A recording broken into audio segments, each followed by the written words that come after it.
या ठिकाणी जय मातरम. हॅलो भारत माता की.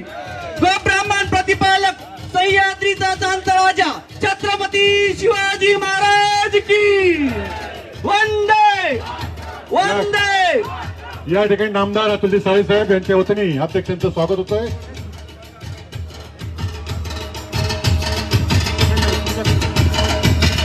या ठिकाणी आज पक्षाच्या व्यवस्थेतून नवीन अध्यक्ष मान्य किशोरजी शितोळे साहेब आपला चार्ज घेत आहेत आणि या चार्ज घेण्याच्या प्रसंगी आपण छत्रपती शिवाजी महाराजांना अभिवादन करून सगळेजण इकडे पार्टी कार्यालयात आलो आहे. आज अतिशय आनंदाची गोष्ट आहे. नवनिर्वाचित अध्यक्ष आपले येणारी जी महापालिकाची तुमच्या आमच्या सगळ्यांच्या जिव्हाळ्याची जी निवडणूक आहे ती निवडणूक तुम्हाला सगळ्यांना लढण्याची इच्छा आहे. पण मिळतील लिमिटेड लोकांना चान्स. पण आपण सगळ्यांनी मेहनत करायची आहे. आत्ता श्रीजींनी सांगितलं तसं व्यासपीठावरच्या सर्व मंडळींनी आपले स्वतःचे कुठलेही स्वार्थ न ठेवता या निवडणुकीच्या तयारीसाठी काम करायचं आणि किशोरजींच्या पाठीमागे आपल्याला सगळ्यांना खंबीरपणे उभा राहायचं आहे. किशोरजी अतिशय उत्कृष्ट प्रशासक आहेत.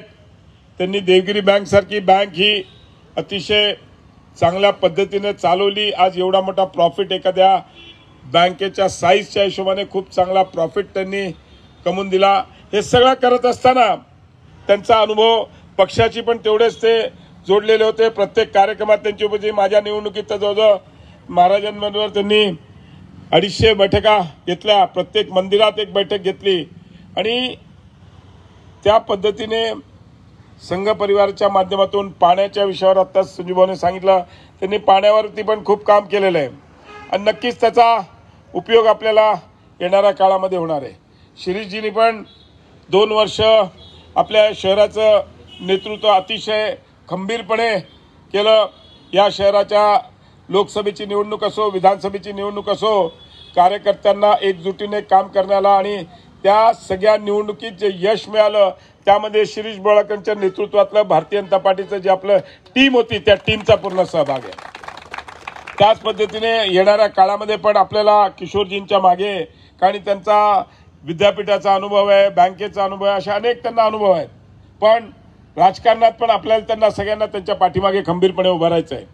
या महापालिकेमध्ये कुठल्याही परिस्थितीत भाजपचा महापौर बसेल याकरता तुम्ही सगळ्यांनी माझ्या सगळ्या बंधू भगिनींना विनंती आहे की त्यांच्या पाठीमागे खंबीरपणे उभं राहायचं आहे.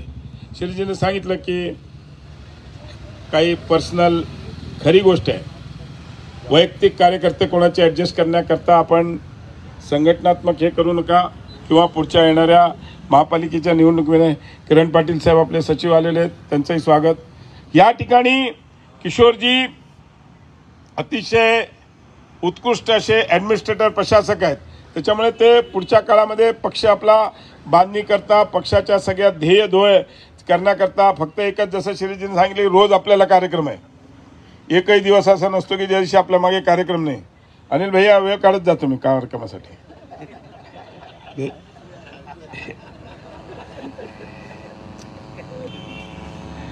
नाही काढतात ते म्हणूनच त्यांचं नाव घेतलं. जे काढत नाहीत त्यांना लक्षात आलं ते कोण काढत नाहीत त्यांना.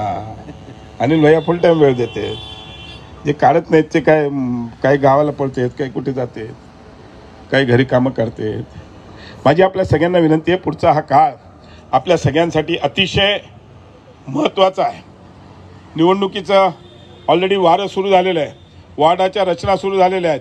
मतदार नोंदणी सुरू झालेली आहे. मी सगळ्यांना विनंती करीन की प्रत्येकाने आपल्या आपल्या भागामध्ये मतदार नोंदणी केली पाहिजे. मी किमान 50 नवी मतदार नोंदवली या पद्धतीचं तो कारण की जो नोंदवतो त्याला मतं मिळतात. मी तुम्हाला सांगतो मी माझं एक छोटंसं उदाहरण देतो. N7च्या एका बूथवर मी असंच फिरत असताना निवडणुकीची एक मुलगी आली 18-19 वर्षाची मुलगी होती. तिचं पहिलं मतदान होतं. ती म्हणली काका तुम्ही माझं नाव नोंदवलं मी तुम्हालाच मतदान करणार.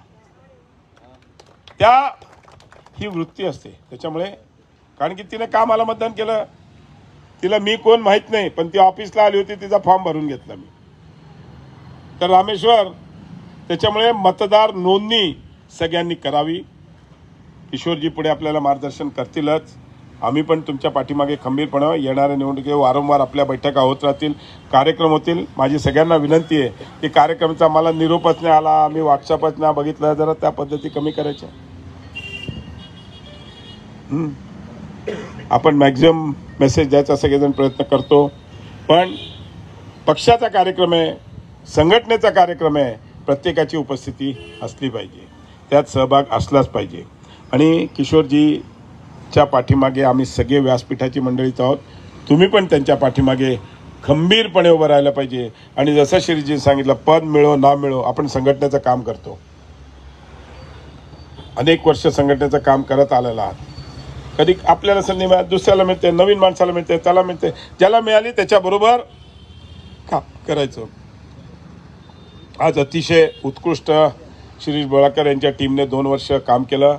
सगळ्या सरचिटणीस असो, पदाधिकारी असो, मंडळाध्यक्ष असो, सगळे जे काही कार्यक्रम प्रदेशाने आपल्याला दिले ते यशस्वीपणे आपण सगळे शहरभर पार पाडले. आत्ताही अहिल्याबाई होळकर जयंती मागच्या 10 दिवसापासून, काल त्याचा समाप्ती म्हणजे काल जयंतीचा 300वी जयंती होती, पण संपूर्ण शहरामध्ये वक्तृत्व स्पर्धा असेल, रांगोळी स्पर्धा असेल, निबंध स्पर्धा असतील, असे सगळे कार्यक्रम झालेले आहेत. हे कार्यक्रम का घेतो आपण? त्या भागातील नागरिक एकत्र करण्याकरता घेतो. काय प्रदेशाला एवढे फ्री आहेत का? नाही, पण तुमचा संपर्क तुमच्या त्या भागात व्हायला पाहिजे, जनतेशी संपर्क व्हायला पाहिजे, त्याकरता हे कार्यक्रम असतात. नाही तर उद्या किशोर शितोळेंनी एखादा कार्यक्रम तुम्हाला दिला, तो वैयक्तिक नसतो, तो पक्षासाठी असतो, संघटनेसाठी असतो, आपली पक्षबांधणी करता असतो. म्हणून तो कार्यक्रम तुम्ही घेतला पाहिजे, व्यवस्थित केलं पाहिजे. हेच एवढं या ठिकाणी बोलतो. जास्त वेळ बोलणार नाही, कारण किशोरजी आपलं समारोपाचं भाषण करतील. पण या ठिकाणी मी आपल्या सगळ्यांच्या वतीने किशोरजींना शब्द देऊ इच्छितो. किशोरजी, आम्ही सगळे तुमच्या पाठीमागे खंबीरपणे उभे आहोत आणि या शहरामध्ये भारतीय जनता पार्टीचा महापौर करण्याकरता पूर्ण ताकदीने आम्ही सगळे तुमच्या बरोबर राहू, एवढंच या ठिकाणी बोलतो. पुन्हा एकदा आपल्या आज पदभार आपण स्वीकारत आहात, आपल्याला खूप खूप शुभेच्छा देतो आणि पुढच्या वाटचालीला आपल्या शुभेच्छा. धन्यवाद. जय हिंद, जय महाराष्ट्र. भारतीय जनता पार्टीचा काय आवाज कुठं मुंबईत पर्यंत जाईल? कसे आपल्याला विचार केले? आपले नेते मान्य देवेंद्रजी फडणवीस साहेबांना आवाज गेला पाहिजे, ते म्हटले पाहिजे या संभाजीनगरचा आवाज जोरात आहे, आपल्याला संभाजीनगरवर लक्ष जास्त द्यायला पाहिजे. भारतीय जनता पार्टीचा जय.